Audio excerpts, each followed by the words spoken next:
आज आम फिट्स कथबार्ता आम केते जन जेनटा कि मिर्गी बोलसन जेनटा कि मुछा बोली कहे केते जन हापर बोली भी कहसन तार उपरे कथबार्ता हो जे 15 दिन 2 थर भी मारसी केते जन को 3 थर भी मारसी केते जन को मास को थरे मारसी जेते बेले फिट्स आइसी आवाज करसन कि गोटे शब्द उच्चारण ये करबार पड़ी जिवे और नासा फिट्स जाके अच्छे से लोग नासा केवे नहीं करबार कथा माछ मांस मादक द्रव्य ग्रहण नहीं करबार कथा कौन से लोग भी ग्रहण नहीं करबार कथा जेते लोग फिट्स नी खाबार कथा माछ मांस नहीं खाबार कथा निशा द्रव्य किसी नहीं खाबार गुटका भी नहीं खाबार कथा और मन रखन जे आपन किसी औषध पन हवा नहीं पन तांगे लोहार गोटे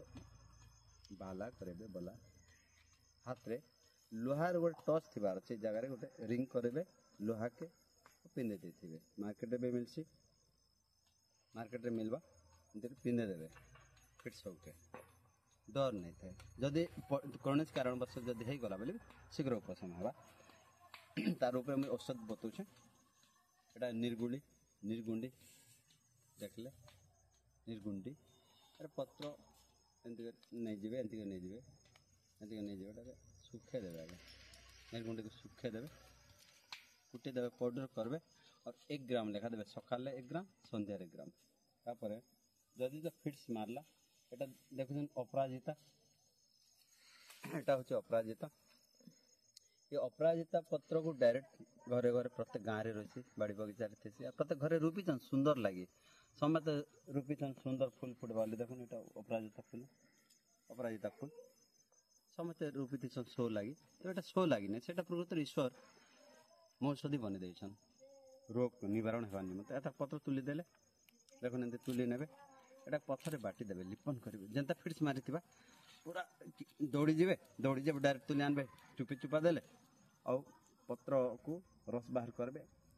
करदेवे कपड़ा रे छानी देवे रस बाहर करबे इ नाक रे 1 2 3 4 5 टोपा दे देबे नाक करे दे देबे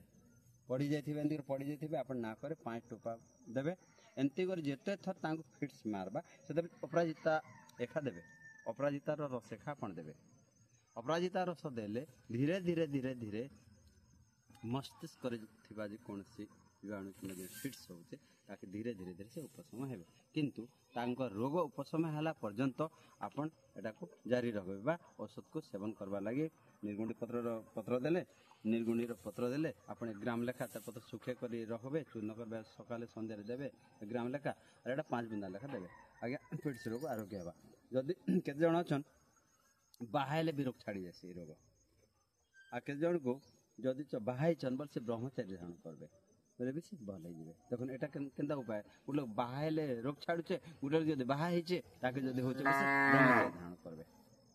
क्षमा चाहूचे आपण माने जेन जगह रे आमे अछु गोशाला पाखरे अछु तो किसी शब्द जदि होथिबा आपण माने मते क्षमा कर देबे जेहेतु आपण माने वीडियो द्वारा आमे जणुछु आशा करबे जे वीडियो समस्त पाकु जो जार घरे भी जेन गाँव रे भी तो जण लोग भी फिट्स मारते से विचार जदि वीडियो देखि परबल केते खुशी हेबा अच्छा कि जो मौषधि तो जड़े आज्ञा दौन बोलिक आशा प्रकाश करी एक कथा आपन को घरे घरे पर जानपारे कलाहांडी जिला सदर ब्लॉक भवानीपाटना बैद्यराज कलाहांडी जिला रू बैद्यराज धर्मने कहूली जदि जहाँ किसी अभिज्ञता जानवर चाहूँ आपण मैंने मत सकाल 6टा ରୁ 9ଟା पर्यंत पुणी संध्यार 6टा 9ଟା पर्यंत कथबार्ता हो पारे 8018686107 अनेक भाई कमेंट करते रोग विषय कहवा लगे पुणी नंबर बार बार मागिते 8018688107 8018688107 समस्ते गोटे गोटे गच रूप में भारत देश को आम रक्षा करवा अच्छे समस्त ना गोटे गोटे गच रहा जय भारत जय ओडिशा।